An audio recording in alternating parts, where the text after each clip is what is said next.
La. Pagod? 4, 5, 6, 7, 8, 9, 10. 10:30, 7.5 hours. Wow. Samantalang sa bakery, 4 hours lang ako. I'm so hard So 11 hours ka ngayon? Maybe, 7, 8, 9, 10, 11 and a half. Sipag. I'm so hard working. Ayan si Mrs. Ganito po work sa Canada. Pag open work permit, any work, okay. So siya, go lang Pero go. ang saya, nakakatuwa. Ayan. Kakauwi lang good namin thing. pareho.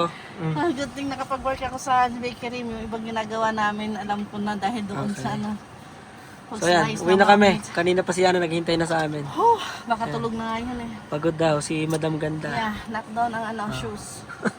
Uwi na tayo. Sinend niya yung picture, nag-picture pa sa Ate Marisa pag uwi namin. Sisend daw yung Ate Marisa. Si Christy? Oo. Hindi ko naman nakita sila Kuya Alay. Saka sila Juliana. Nakita ko lang sila Butch. Hindi sila umattend. Hindi nagkwan si Elijah. Ayaw. Bakit? Ayaw na ni Elijah. Hindi makasocial pala sila. Hindi masyado. Oo. Sayang. Sila Timena nang nakita ko eh. Oo. Sa Butch. Tapos yung iba di ko matanda pa familiar yung mga... Ay, thank you Lord. Tapos yung kasama kong babae kanina sa bakery din na tumutulong din doon kay Rene. Andiyan din siya, nakita din kami. Okay. Tapos yung chef na si akala ko, Juanita pala. Nandun din. Si Juanita. Siya pala ang chef din sa ospital. Siya yung nagkwan doon. Mga nagtatrabaho dyan, mga kasamahan ko sa ospital din pala na nag-work. Oo.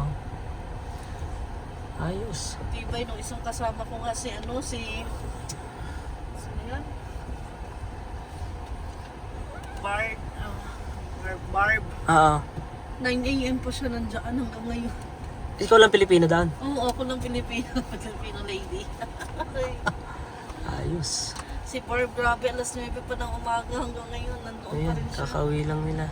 Ano pa yan, ubi, party friends sa loob niya. Ang Yun. ganda ng mga batang to. Mga Canadian. Normal sa kanila. Ayan, uwi na kami. Pagod ang asawa ko. Ang dami pang sinaron. Daming siya, kasi pinagdala niya, pinakuha din ako eh. Kasi yung iba tinapon na. Oo, kasi pero mga natututo na rin sa mga Pilipino mag-sharon. Gumuha din kasi yung iba. Kaya sabi ko, is it allowed? Oo. Okay, heavy. Gusto ko pa kadagdagan sa, asa mo nilagyan sweets? Nandito lang. Last na wala kang kwan. Wala kang seatbelt. Gusto ko pa kasi nang dagdagan yung sweets, hindi na kasya sa box na nakuha ko. Dapat malaki-laki box yung nilagayan para tago yung ibang sweets na maliliit. Sina Boss Ali pupunta rin sa atin niya may konti. Ibibigay yung laro ni Yana. Gusto gising eh. Hinintay nilang gising. Dapat ngayon na. 11:15 pang out ni Ate Julie. Pupunta daw sila. Dapat hindi pa tapos siya na. Tingnan natin. Mukhang mabait siya ngayon kinalilan siya. Wala tayo eh, hindi siya makapagpataka eh. Parang ang bait niya na tingnan na. Mukhang inahantok na itsura, sabi niya. Ayaw nga matulog, pinapatulog nila yung med at Ruth. Tatawagan ko sana kasi bigla siya nag-send ng message. Pero tinawagan ko pa rin, kaya kamusta ka? Tapos tinatanong kung gusto ng pizza. Magdadala sana ako. Yun na lang daw para puccino. So yun na lang din lang. Tigit-tigit sa kayo. Kayong tatlo. Si Nang Jo, ikaw, tsaka si Nima. Ha? Asan yung iba? Ano yan? Tatlong frappuccino. Magkakape pa rin sila? Siguro, kape yun. para matikman din yun mo. Parang di pa niya natitikman yun eh. Sakit na ako batang. Tayo dyan. May pasok ka pa bukas. Yan po ang buhay sa Canada. Masaya? Oh yes. Nag-i-enjoy naman ako. Tapos sakto pagtawag mo, nakain pa kami. Nabusog ka naman? Oo naman. Ayos. Nandito naman si Chrissy. Sabi ko pa nung una, ayoko mamaya na. Yun pala, nagulat ako. Wala nang tao. Ako na lang mag-isa sa kitchen. Sabay-sabay sila pala kumain lahat. Tinawag ako nung kasama ko sa bakery. That's it. We have to eat now.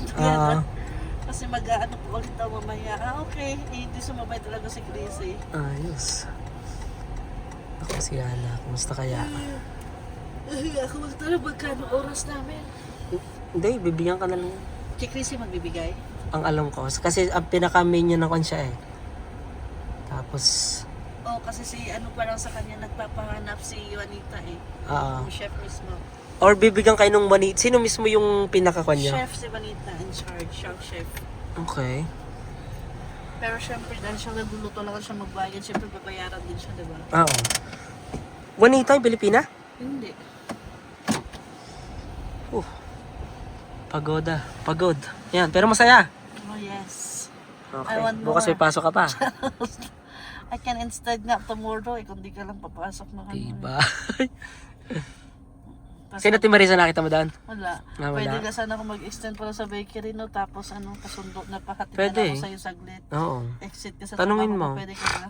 Ay, hindi na pag ano. Dapat, pag dalawa lang kami ni Kuya Ali, mahirapan eh. Kasi lagi kami busy eh. So maglalakad ako, wag na.